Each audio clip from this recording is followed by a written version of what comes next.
Scaling for growth. Is there risk involved if you grow your business too fast?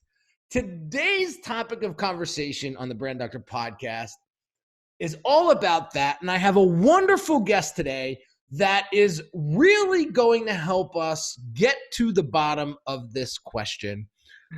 University of Pennsylvania grad, the Wharton School for Business. Welcome to the show, Gabby Zacarias. Thank you for having me, Henry. What is going on? Nothing much. Excited to be here. Well, I appreciate you taking time out of your day. Of course. Coming on the show and sharing your expertise. Now, you work for a big consulting company called Accenture, right? What exactly does Accenture do? So Accenture is a huge company. We have about 400,000 people worldwide. So we do everything from advertising to implementing technology to doing strategy work. So I specifically am in their strategy arm, and I work with a lot of retail and consumer goods clients to help them with growing pains. A lot of these companies are huge companies that are continuing to grow in the face of competition. So help them along their journey across multiple functions. So finance, sales, marketing. I've worked with all those departments. And it's really exciting. There's always new projects coming up, always working with new clients, working with new people. And I've gotten great experience over the last couple of years working with them. So what do you think the biggest issue you're seeing these days when it comes to scaling business and the potential of growing too quickly where you can actually grow out of business? So I think one of the big things, especially with these large companies that I work with, is that they're so used to their formula working. So a lot of these companies are 100 years old, and what worked in the 1950s isn't going to work in 2019. And since they're already large companies and they continue to grow, it's really difficult for them to pivot and adopt new technologies, adopt new ways of working. Some of these people have worked for these companies for 30, 40 years, and they just don't know how to pivot into the new, we say, or into kind of the future. And even when they are growing, your question of growing too quickly is a huge risk there is how do you continue to target your customer base and how do you continue to make them happy as you grow. And then also with growing too fast, there's so many moving players, specifically with a lot of the cosmetic companies I work for, the negotiating power with your suppliers and your manufacturers. When you grow too quick, a lot of the times they don't have a strategy on how to be working with all their partners as they continue to grow. So that's a big pain point as well. Oh, wow. I didn't even think of that. I didn't even think of that as that being an issue. Now, here's another question. We were kind of talking offline about this, and you were saying how these smaller, more nimble brands are really giving these bigger brands a run for their money. Yeah. And I wanted to kind of get into that because a lot of the listeners are small business owners, entrepreneurs, solopreneurs that may be getting some momentum and they're growing their business. They got the wind on their backs, and some may still be discouraged that these bigger brands or they'll never get to that level where that's not necessarily the case these days.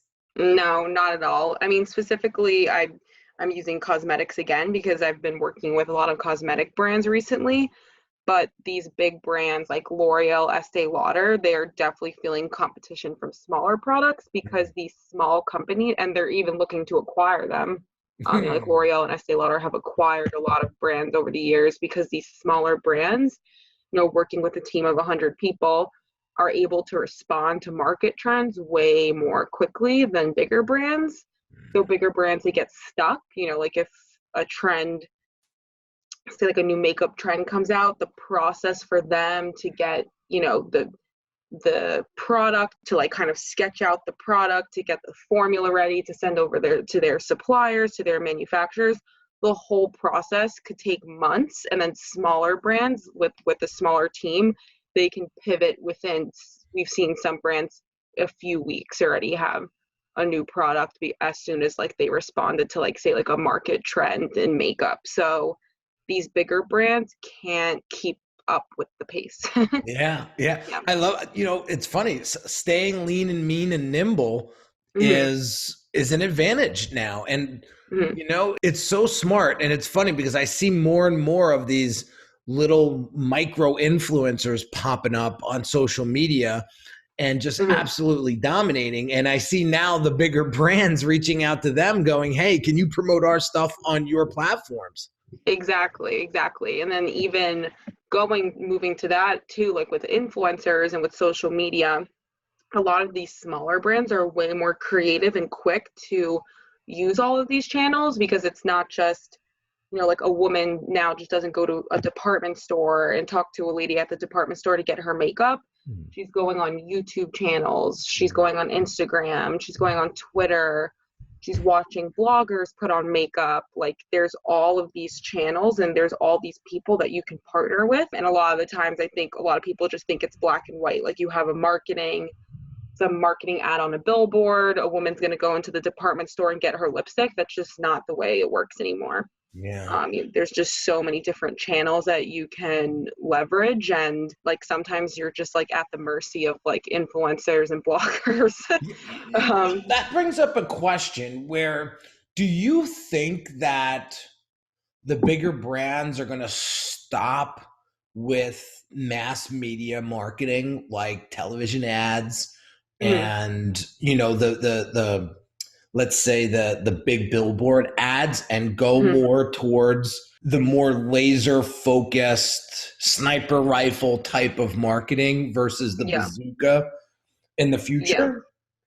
I definitely think so. I think with bigger brands, they do. So I feel like the whole influencer discussion is a huge thing at my clients, because it's really hard to quantify the return on investment. Like it's like you have an influencer use your lipstick. It's hard to say like what customers actually bought our lipstick because this person used it.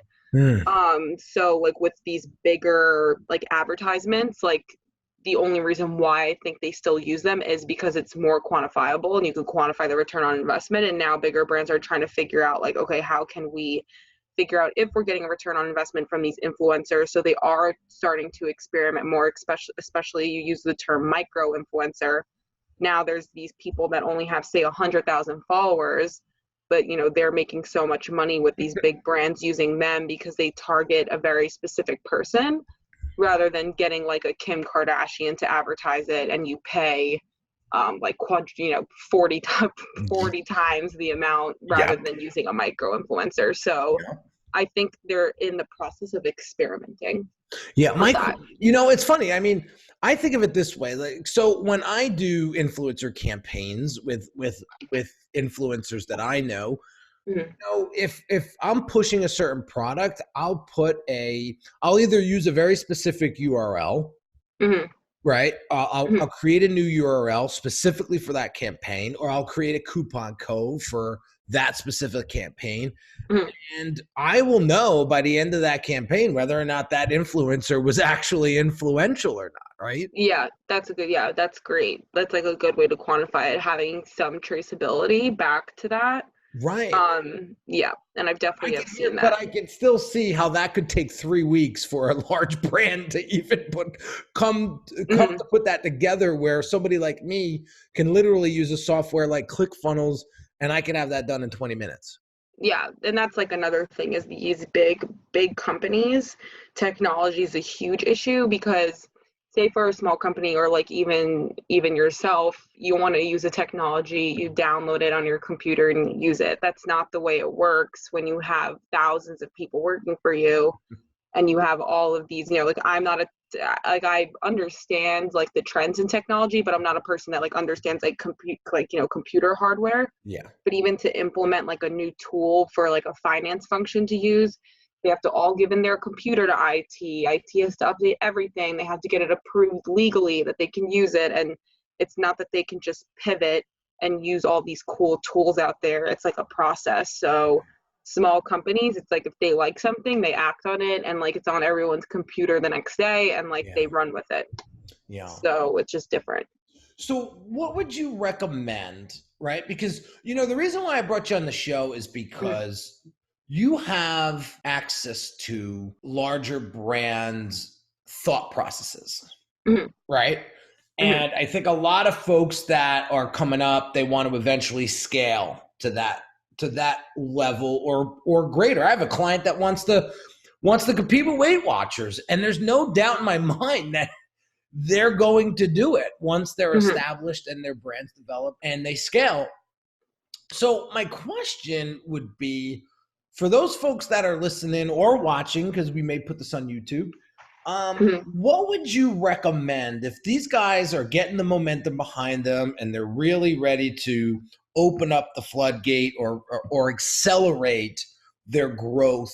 What are some things that what you would recommend based on your experience to guide them in the right direction?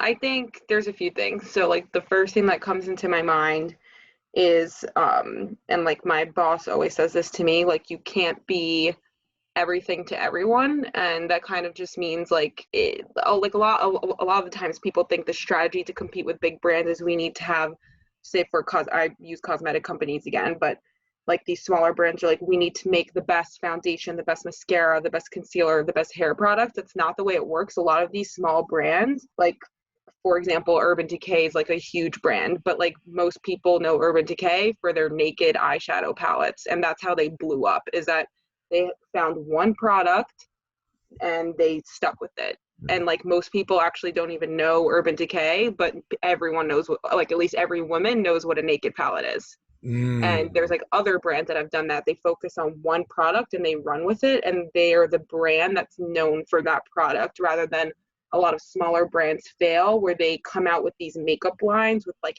50 different products and all this stuff, and it just confuses people.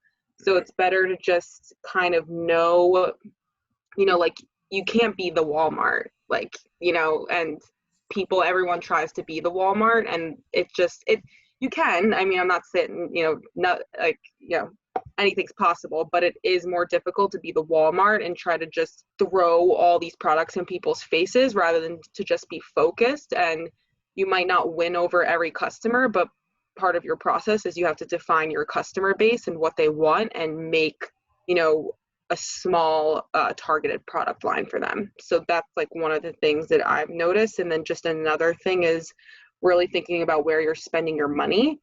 So like, are you investing in technology for the future?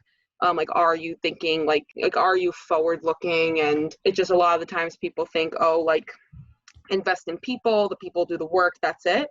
But like we've been talking about, there are all these tools and technologies, and what are you spending, what are you spending your money on technology wise? Like, are you spending it wisely? Are you spending it on tools that give you a return on investment and help your people do their job? Wow, that is, I'm so happy that you brought that up, because we just did some restructuring with some of our budget, and we were spending about $1,000 a month just on YouTube optimization. So I did a little test before we actually pulled the plug on this. But so I went and I used the same exact software. We use TubeBuddy, for those folks that are familiar with TubeBuddy. TubeBuddy, and TubeBuddy is an SEO optimization specifically for YouTube, right? So I put together a video, uploaded it, optimized it, published it, and I let it go for a day, and I watched the analytics. I did this multiple times, and my videos that I was publishing on my own were outperforming the optimization team that I had, that I was spending over $1,000 a month on. And I said, I cannot justify the investment anymore. Let's take that $1,000. Let's pause that, because we don't want to just cut people off and put bad tastes in people's mouths. But when things aren't returning or yielding the results that you're looking for, it's best to cut them quick or pause them and figure out what's going on and then pull the trigger again, right? So we told them, we're going to pause for now. Let's see what we do next month. If things are working well with the new process, we're just going to do that. And, we thank you, they were very valuable, but we're going to move on. Mm-hmm. So that gives us $1,000 that we could play with this month to really try a few different things. And exactly. the cool thing is that a lot of these softwares you mentioned and a lot of these like plugins and they're fairly inexpensive. They're fairly inexpensive. So, we're trying a few different things. Like TubeBuddy is $40 a month. Like there's a cheaper version too. And so like, we were like, what the hell? Let's do the $50 a month version and see what happens. I love that you said, what are you spending your money on? Because I think a lot of folks are spending money on the wrong things. And listen, I applaud anybody that wants to spend money and invest in themselves and in their business, but do it wisely. Exactly. Right? Yeah. Do it wisely before you run out of capital, because we've seen even bigger brands do this. Yeah, exactly. And there's just so much out there. And it does take a long time to do the research because, you can Google like software for like financial reports. And you have to take the time to like look through it. Like it's not an easy thing to just pick something off the internet. There's just so much stuff out there now. So it does take a lot of time and energy to figure out like, what do I really need? And now I need to go find it. You can, go down a rabbit hole on Google.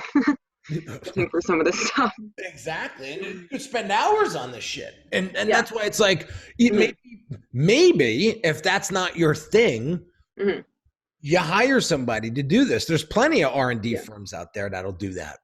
Yeah. Even just word of mouth. Like entrepreneurs are friends with entrepreneurs. Like I feel like, even like when I go out with, I don't know, like, friends that work at other companies, when we're talking about, what everyone's doing, like a lot of the times it's word of mouth. Like I just downloaded this thing on my phone. It works great for like my personal budget. Everyone downloads it. So like, a lot of times it is just kind of word of mouth type stuff. Yeah. And are you talking about Mint? Friends. I have downloaded Mint. So I've tried everything with personal budgeting, and I just think that I think I'm the problem. Like I feel like I've tried. I've been there. I've tried every app, and I can't stick to it. Like no, I just can't. Like I use it for like 2-3 weeks, really gung ho about it. Yeah. And then it just fizzles out. But I do have a lot of friends that use Mint and really like it. I'm like the only one, honestly, that couldn't get hooked on it. Listen, I am guilty. So I downloaded Mint and I was using it and hooked up all my credit cards to it. Like it was insane. The onboarding process was easy, but a lot of times what happens, and this is what was pissing me off, was things wouldn't get categorized correctly. Yep. And then I would have to manually go in and fix that. And that became extremely cumbersome and annoying. Yep. And that's what stopped me from doing it. But then I realized like, okay, you have QuickBooks. Everything's itemized and recorded really cleanly on QuickBooks. Get better with QuickBooks. And this is for the entrepreneur, not the person, that is trying to work with personal finance. But so I started doing that, but I totally can relate to that because it is you at the end of the day. It is you. And you have to want to do it. You have to want to do it. You gotta be disciplined. But I'll tell you, it was really helpful because when I was disciplined with it, I'll be honest with you, my finances were tight. Like, because what happens is you start to, Mint helps you, and these softwares help you with letting you know what you're spending your money on, right? And then you realize like, holy shit, I just spent $850 this month on friggin' restaurants. Yeah. Right. Or like how much money you're spending on like Starbucks or something. Stupid shit like that, right? Yeah. And I'm like, dude, cut back. And so that's where it really did help me, and it triggered me to like, okay, you could take that $850 and like put it into marketing, right? You could spend influencer dollars on that and get more people to your website and to your funnel and to to your brand. And I started doing that, and sure shit, things started to turn around. But the good news is that we do like to stay very lean and mean and nimble here. And I think that is, even though we have a team of 16 people, we move at the turn of a dime. That's one thing that my mentor says about me that is he says, listen, I've coached a lot of people in 25 years. And he said, you are the only person that really doesn't argue with me and just does what I tell you to do, to the point where I even got to be conscious of what I tell you because you're so quick to act. Exactly. I was just going to say that, acting quickly. Yeah. So again, I want to reemphasize, because the topic of the conversation is, the risk of growing too quickly. I want to really emphasize this point, and then I'll get into the doc's prescription. I really want to emphasize the point of slow digestion and just pipe it down a little bit when it comes to speed. Listen, I am just like you. I am hungry. I'm motivated. I'm driven. I want to see results fast. I want to get shit done just as fast as you do. But I believe the reason why I failed in my earlier career was that I missed a lot of opportunity. I'll give you two quick examples. One was as a designer coming up and working with some bigger names like Bon Jovi and some of these guys, they were very specific with what they wanted, right? Me, as an early designer, did not ask the thorough questions that needed to be asked because I quickly wanted to rush into the design phase. Yep. And I missed the mark quite a few times on some of these projects. And you would spend countless hours in developing a website, a logo, social media identity. And then you would present it and they would be like, this is not what I was expecting. And that's like devastating to someone, like, especially that put so much time. Yeah. And so had I slowed down, it would have changed the world.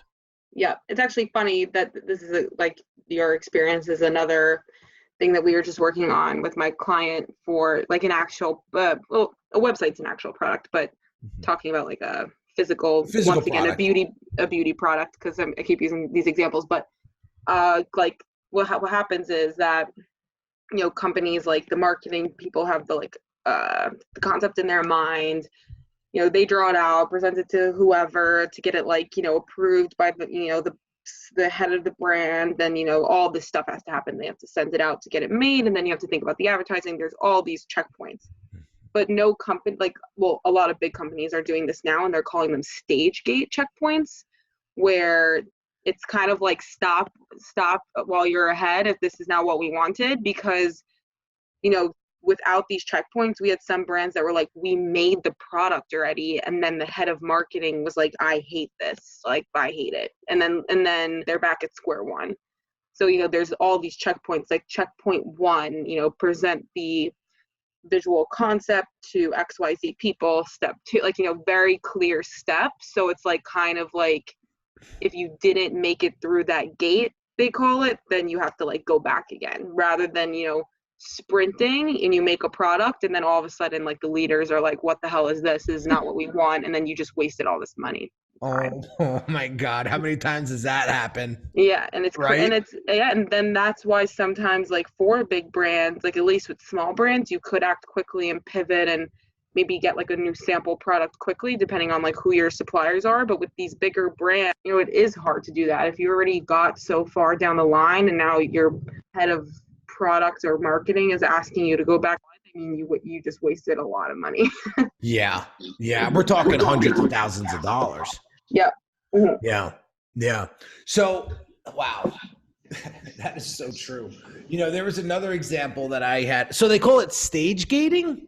Yeah. That's what, at least in the cosmetic world, but I'm sure a lot of companies that just make a physical product have things like that, because even when the product is made and say the head of marketing loves the product, there's this whole process for getting all the advertising equipment. Like all the stuff that you see in Sephora and Ulta, like the stands with the models and stuff, like that stuff just takes a really long time. And if you order things and you don't like it, I mean, like you're screwed. Then you're not going to have your advertising for like the in-store gondolas, they call it.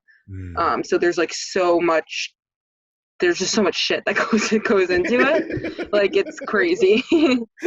I love it. Really Listen, crazy. you can curse. You can curse on the show. Listen, if I couldn't curse, I wouldn't be able to speak. So it's all good here. It's all good here. Mhm. So, it's funny. You mentioned about stage gating. I mean, we do a lot of that in our line of work too. It's funny. I was just onboarding a new brand accelerator client literally this morning. We finished the strategy. We're going into design development now. And she had a question about wireframing. She was like, what exactly is a sitemap and wireframe? I don't know what that is. And I said, well, when you go to build a house, right? You hire an architect and he draws up plans for you, right? And she said, yeah. And I said, well, that's exactly what a wireframe is. A wireframe is the blueprint of your website. And so what we do is we draft that up first, go over it with you, you approve it, and then we start building. And Exactly. Like, okay. So again, another step where a lot of amateurs would just jump past that and get their ass kicked later on, because now they have a site that was developed and now the client isn't familiar with that page. Where'd that page come from? Do we need that page? Do we not need that page? And there's all this like confusion. And so just it's worth the steps. It's funny. One more funny story. So I had a client who was using, I introduced to her this app called Veemly, and it's how these influencers are creating these videos for social media. And like you could put a headline up top and then you could put the captions, the captions underneath. So Veemly is an awesome way to just do that with a couple clicks of a button. So I showed her how to do it, and the weekend goes by and she's like, I did exactly what you told me, but I can't figure out how, and she's like 100 miles an hour like me. She's like, I can't figure out how to get the freaking video out of the app into my phone. Yeah. So I show her how to do it. And I was like, you see at the end here, it says download. She was going so fast, she missed the button. Just like missed the button. Yeah. Literally. That happens to me all the time. I'm like staring at what I need. Like it's in my face. Cost her 3 days, costed her a weekend of content. Yeah. Because she was going too fast. Yeah. So I hope you that are watching and listening, you get the point that Gabby and I are trying to make today. Slow down to speed up. And that's going to help you tremendously. So let's get into the doc's prescription here, because there's a few things that Gabby said that I really want to point out that is extremely important. One is staying nimble, especially if you're a solopreneur or an entrepreneur, keeping lean and mean, and really focusing in on what you're spending your dollars on, right? So I recommend an app called Mint. Yes, you will need to be somewhat disciplined on using it, but when I tell you, you really get a better understanding of where your money's going. A couple other things that you said that I preach all day long, and I'm so happy with someone someone with your caliber of education and stature said the same thing. Niching down and really focusing in on who that customer base is and defining who that audience is, because that is really going to help you stay narrow and focused with your marketing messaging. And it's a lot easier to serve that one person than trying to serve 1,000 different people that have 1,000 different needs and wants. I always do this one presentation where I have this slide and there's like a gazillion people and they all look like little dots, right? Because there's so many people. And then I have another slide is like one woman standing there all by herself. I go, which slide do you think is going to help you become well, what's the word I'm using? What I'm skipping here on the. I typically ask, how do you think it's going to be easier to serve this person, these people of a gazillion, or this one person to really get your message across? And everybody's like, duh, obvious. But it takes that Visualization, common sense of a slide, right? To showcase that concept. So really focus in on who that person is, and then go all in on them. That brand that you mentioned about the naked palettes, right? They're blowing up because that's all they focused in on. So very, very important there. So that is the 3 or 4 things that I really want you guys to take away from this episode and to start to apply. Now, we have a question from the community today, and there was a whole bunch of them that came in over the past couple of days, but I wanted to find one that was really somewhat relevant to today's conversation. And one did come in that I wanted Gabby to tackle. So the question is, how do I get my team to deliver quality work and most of all, deliver it on time? So I think 2 different things. One thing would be, is your team being enabled by the right technology? So a lot of the times, like we talked already about investing in technology, but a lot of the gaps, I feel like a lot of my supervisors and the people, the clients that we work with, like that are at the C-suite level, they have hundreds of people working below them. And the gaps that they see in the work could be solved by just maybe using a different technology, like specifically with a finance team that I was working with, like the finance reports weren't coming out the way that their bosses wanted them to. And then all it took was investing in a different technology. They were just using Excel.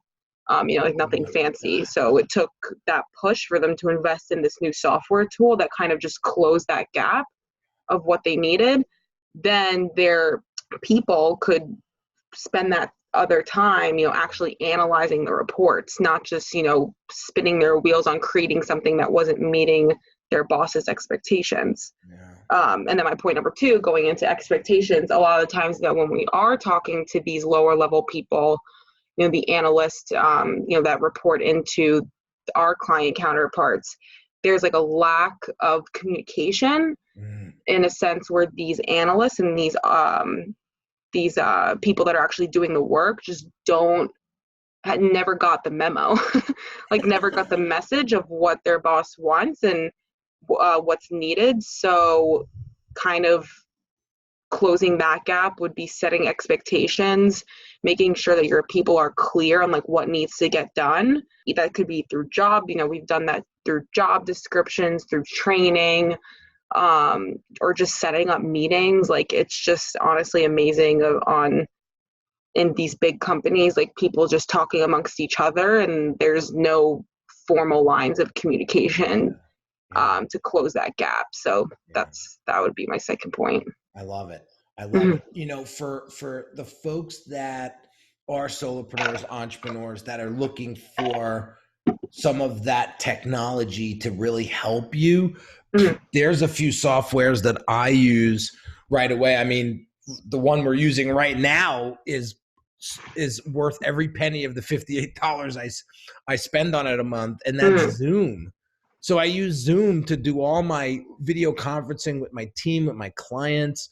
And that's extremely helpful because if I got to jump on a call with one of my team members, you send them a link, you get on the call, you could start sharing screen, and you can have a 5-minute conversation versus a 50-minute conversation if you're just going back and forth with email and things are getting lost in translation. Some other platforms that I found to be really valuable is Trello is another project management software. Asana is another platform that a lot of folks use. But I am a huge fan, and we use it. We have been using it for the past 5-6 years as Basecamp.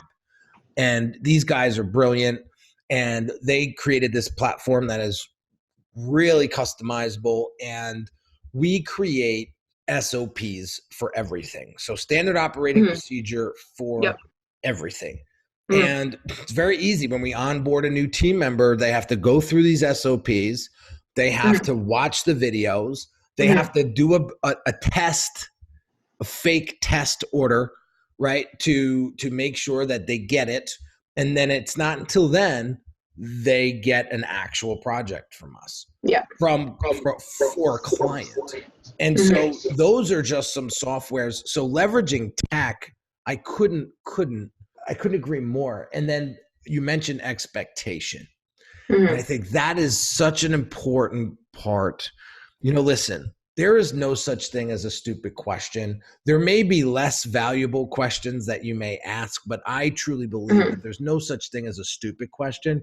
So there's good questions and great questions, and there's not so great questions. But if you don't ask those questions, you are going to be disappointed. And so, when you're working with your team, I'm always asking them, is there anything else I can provide to you at this point of time? Whether it be information or physical support to get this job done. And if the answer is no, then I know that they fully understand what that issue is. Now, we have such a relationship with each other that, they're not afraid to speak up, and they could say, no, Henry, I need more clarification with this. Could you help me? Right. Being open and honest. Yeah. And expectations are important, but I think what's most important is the relationship you have with those people that are direct reports. I think having, I don't necessarily know if I agree with an open door policy, especially some people love it, some people hate it. Listen, I think there needs to be some kind of structure there in order to be, efficient. Yeah, but exactly. When people realize how much you care about them, that's going to change the dynamic of the relationship.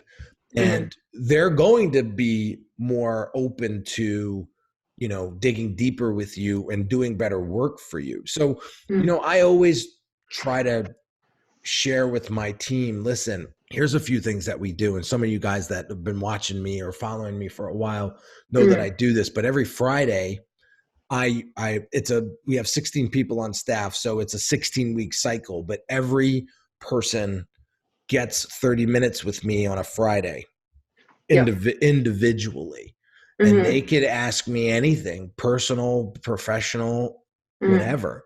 And we spend that 30 minutes as just bonding. Some people are going through some rough stuff at home and they just need somebody to vent to. I'm here. Yeah. Sometimes there's some things that they want to share with me that could increase efficiency here at Unique Designs. Awesome. But I'm there for them. Like, I want them to have a voice. I want them to have a place where they can go directly to the CEO and feel like they're someone. Yeah. I mean, even just creating the right culture could increase the quality of work, because it's just like a mental thing. Yeah. Like when you're happy at work, you're just going to do a better job. Right? Bottom line. Yeah. And when you also like kind of another point with the setting expectations is, like when you share, at least with my boss, which she always does with me, is she'll say, like, these decks that you're creating are getting sent to the CFO. So like, when I know the end goal of my work and when I know that this is actually going somewhere, rather than like if you're just spewing to your people, oh, I need this report and I need this report, you don't explain what you need it for, then they might just be like, well, why am I doing all of this? Like, what is the point? And a lot of times bosses do that. I see it all the time because they're just so busy. Yeah. And they'll just email, like, send this to me by 5. And then the person that's working for them is like, I don't understand why I need to create this. And you gave me no context. So they'll do a poor job. It's a lot of like mental. Yeah. I think more than anything. So such a good point. Give them the big picture. Yeah. Give them the big picture. Blue Ocean Strategy is a great book. I don't know if you guys ever read it, but listen, Blue Ocean Strategy talks about that. And they talk about how the big picture thinking and being able to articulate that to a team or to your brand's culture or to your audience is just completely changes the game and growth and success in your business. So huge recommendation there. Go check out that book, Blue Ocean Strategy. I forget the authors, but you can find I'll it. definitely take a look. Yeah, you find it in 2 seconds. It's a phenomenal book. So we're running out of time. I value your time so much. Thank you so much for spending time with us today. I really, really appreciate it. Of course. This was fun. So let me ask you this. Where can people learn more about you and what you do for Accenture or Accenture themselves? They may be a small, medium-sized, or big business that may need Accenture's help. Yeah. So, I mean, if you want to learn more about me, you can, go on my LinkedIn page and feel free to shoot me a message. Like if you want to talk about anything specifically. And then if you want to know more about Accenture strategy, like our website's huge. Like I said, we do so many different things, but we do have a specific Accenture strategy page. And you can see kind of what work we do. We post a bunch of thought leadership on there. And if you're not interested in strategy, we definitely do something that maybe you're interested in because we do so much. Like we have advertising. Accenture Interactive is our advertising wing. Accenture Technology is our technology wing. So I'm sure that if you went on the Accenture website, you would find something that interests you. You definitely will. It's a massive, massive arsenal of value. And you definitely go check it out. And again, Gabby, thanks so much for coming on the show. Really, really had a lot of fun with you today. Yeah, no problem at all. So there you have it, guys. Hope you got some value out of today's show. Don't forget, if you haven't subscribed to this podcast yet, hit that subscribe button. If you haven't subscribed to this YouTube channel yet, you know what to do. And drop me some comments. Drop me a review. Let me know if this content is valuable for you. If you have any questions, if you have any suggestions on some topics that you want me to cover in the future, let me know, and I would be more than happy to shed light on that topic to help you get to where you want to be a hell of a lot faster than you tinkering around trying to figure it out on your own. So have an amazing day, and I will catch you on the next episode real soon. Take care.